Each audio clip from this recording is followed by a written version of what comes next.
Hello and welcome. If you're new here, I make videos about my experiences paring down and living with what is currently a 50-item wardrobe. And if you're not new here, you're probably sick of hearing me say that. Excuse the hammering in the background. There's a new house being built right next to mine. I've received some comments from you guys asking about my experiences with capsule wardrobes, so today I thought I would share those experiences, some of the techniques that I've learned by having a capsule wardrobe, as well as ways that I think capsule wardrobes can be useful for those of us who have smaller wardrobes to begin with. But first, a little trivia.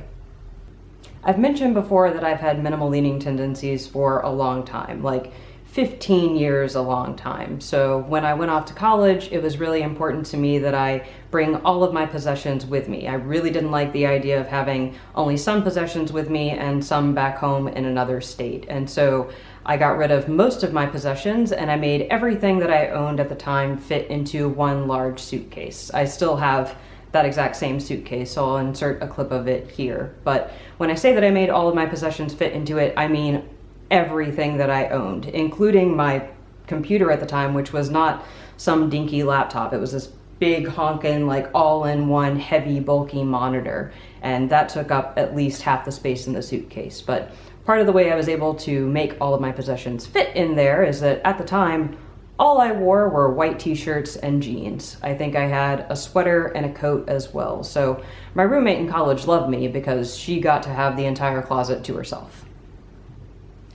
Now I'm significantly older, I own a house, and so all of my possessions no longer fit in a single suitcase, but the idea of still having relatively few possessions appeals to me. So when I heard about capsule wardrobes, that was really like the gateway into minimizing again.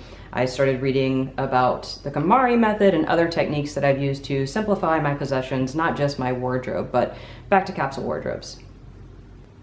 In case you've been living under a rock somewhere and you don't know what capsule wardrobes are a technique where you select 30 to 40, typically 37 is a number that's very popular, 37 items of clothing that you wear for a given season, and you only wear those items from your selection for that period of time. It's often encouraged that you don't shop during that time period and really live with what you've selected. Now, there's another almost identical technique called Project 333, where you select 33 items of clothing and you wear those 33 items, just those 33 items for 3 months.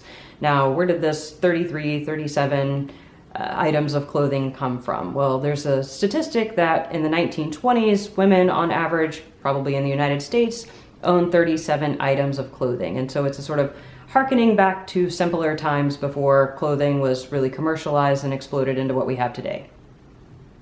Now, when I first tried capsule wardrobes, I immediately loved it. I love minimizing and rules, and so capsule wardrobes really appealed to me, but there was a little bit of a learning curve for me in terms of the fabrics that I was picking. So when I first started out, I just reached into my closet and grabbed my favorite 35, 37 items of clothing and thought, like, that's my capsule, I am done. But I realized pretty quickly that at least I have a preference to wear similar types of fabrics together, or fabrics with similar personalities together. So I like to pair sleeker fabrics with other sleeker fabrics and more casual fabrics with casual fabrics. You don't have to do that at all, but I learned very quickly to pay a little bit more attention to fabrics for my preferences and not just grab my favorite items. So other than that one little hiccup, which was something I was able to learn from, I really like capsule wardrobes because they let me have the experience of having a smaller wardrobe without all the sort of stress or commitment to actually get rid of most of my possessions at that time.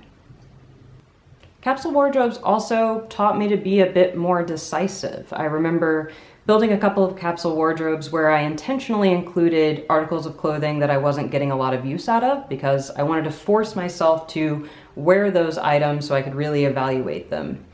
In hindsight, I really don't recommend this. If there are things that you're not wearing, then making those the only things that you have available to wear in your closet is not going to suddenly make you more attracted to them. So if there are things that you're not wearing, just get rid of them. Don't sink in more time or energy into evaluating those items. It will just give you more opportunities to sort of second guess yourself and not be decisive.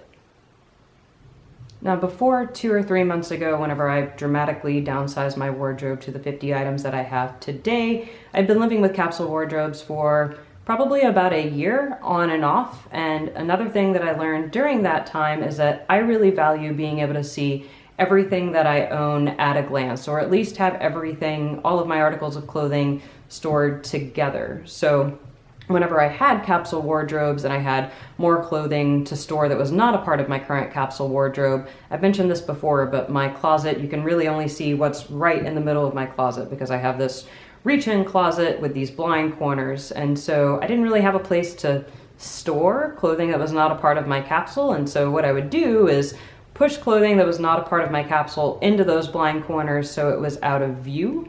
Later, I actually took over our guest room closet and stored my clothes that was not a part of my capsule in that closet.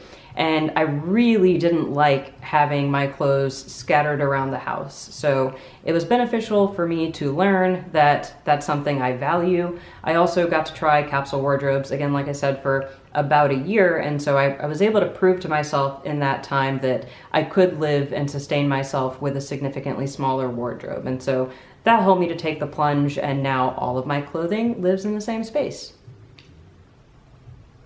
One of the techniques that I learned while I was experimenting with capsule wardrobes is my beloved would I buy this exact same item again right now test, or would Tessie aren't, as I've dubbed it before. Now, I think this test can also be a really fun and effective way to build or construct a capsule wardrobe. So before my most recent pare down, when I owned something like 120 items of clothing, one of the ways that I've built capsule wardrobes for myself back then was to go through all of the clothing that I owned and be really honest and critical with myself and ask myself if I would buy that exact same item again right now if I saw it in a store. And the things that passed that test are the things that ended up in my capsule wardrobe. I think one time I ended up with something ridiculous like 14 items of clothing, and I stuck to those 14 items of clothing as my capsule wardrobe. I think it was only like a couple of weeks that I only wore 14 items of clothing, but it still served as a really effective proof point to me to show myself that I could get on with a significantly smaller wardrobe. So if you haven't tried a capsule wardrobe by now, I really recommend you do. It's a fun way to experiment and get the experience of having a smaller wardrobe without all the commitment, without all the stress. You have nothing to lose. Now, I mentioned at the beginning of this video that I think just because many of us might already have significantly smaller wardrobes doesn't mean that we can't participate in capsule wardrobes. Now, there's going to be a lot of overlap between what I'm about to say and what I said in my last video, but it pertains to capsule wardrobes, so I'm going to repeat myself. But one way I think even those of us with significantly smaller wardrobes can participate in capsule wardrobes is simply by storing away unseasonable items. So it's very important to me that I store all of my clothes in one place, but I'm coming around to the idea that that doesn't necessarily mean having everything on view at one time. So if you want to sort of reduce visual clutter and focus in on what you're wearing in that season, I think just simply packing away unseasonable clothes can be a really good way to do that and create a capsule of sorts. Another technique is the flexible capsule concept. I learned this from the channel Use Less. I'm not sure if she invented it, but that's where I learned it. Anyway, a flexible capsule wardrobe is the concept of having a core wardrobe of basics that you wear all year round, and then every season you can supplement that core wardrobe with seasonally appropriate items or trendy items. Again, I think that's just another way that we can sort of keep our wardrobes exciting and something that we're not excluded from, even if we're starting from a place of having a smaller wardrobe to begin with. And the last thing I want to mention is the 10 by 10 challenge. So if you're unfamiliar with the 10 by 10 challenge, the 10 by 10 challenge is a challenge in which you select 10 articles of clothing, usually including shoes, and just wear those 10 items for 10 days. There's nothing saying you couldn't draw that out to a longer period of time, but the point is, I think it's all relative. Even if we come from a place of having a smaller number of clothing items to begin with, we can still use capsule wardrobe techniques to keep our wardrobes exciting. All right, I made it through the list, and I feel like I've just been babbling for a little while, so apologies if that's how it's coming off. But those are my experiences with having a capsule wardrobe, a lot of the techniques that I've learned along the way, and ways that I think that even those of us with smaller wardrobes can still participate in capsule wardrobes. as a means to keep our wardrobes exciting. I think if you haven't tried a capsule wardrobe, I definitely encourage you to do it. It's a way to dip your toes into having a smaller wardrobe without any commitment, and lots of people who have otherwise larger closets, I think, enjoy the concept of having capsule wardrobes. So even if you don't want to seriously downsize your closet, I think it's a really approachable technique that a lot of people enjoy. So give it a try if you haven't. That's all for me. As always, thank you so much for watching, and I'll see you next time.